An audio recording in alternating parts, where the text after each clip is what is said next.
Yun, magandang araw sa inyo mga idol. Busy po tayo. Eri yung materials natin, details, simple, baka napapag natin, ano. Madali lang naman to. Okay. Ang susukatan nyo lang naman nito yung foam nyo. Yung foam nyo, kung yung pang family size o single. Pwede rin alanganin, tatabasin lang yung foam. Ganun, parang ganun. Yung mga idol. Eri yung mga details ng materials natin, idol. Simple-simple lang, kaya nyo to mga idol. Ito pinagkakaabalahan natin ngayon. Pagkatapos ng ating mga bintana at saka mga roofing natin na yan. Ayan. Tsaka yung matapos natin mga grease na yan. Ito naman ang ginagawa natin na idol ngayon. Ayan. Nakakatatlo na ako niyan idol. Nakakatatlo na ako. Malapit na rin tayo gumawa ng project mga idol.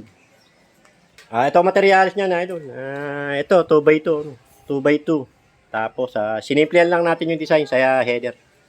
1x1. 2x2 yan mula rito sa bracket niya sa baba. Okay. Mula sa bracket niya sa baba. Tapos ito 1x2. Yan. 1x2 rin ito. 1x2 tsaka 1x3. Sabi, pag nasa ilalim to, kasi yung 1x1 sa ibabaw. Yun ang framing natin. Yan ang framing natin, idol. Yan ang framing natin. Yan ang framing. Idol, 1x3 tsaka 1x2 sa gitna. Pagka mga family size, lalagyan natin ng dalawa o tatlo. Okay? Para sakto yung 1x1 sa ibabaw. Idol. Paano naman natin tinuturnilyo rin, idol? Para malakas siya, idol. Ayan. Para malakas siya, idol. Tigda dalawa, idol, ang turnilyo yan. Itatak nyo muna bago kayo magbarena rin eh. Tatak nyo muna. Yung angle bar, sapo. May sapo rito yan.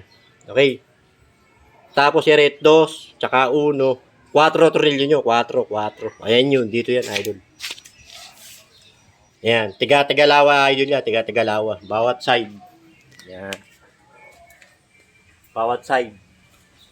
Para hindi siya gumaganyan. Hindi siya gaganon. Okay, mga idol. Ayan. Salamat nga pala sa sumusubaybay sa ating channel, mga idol.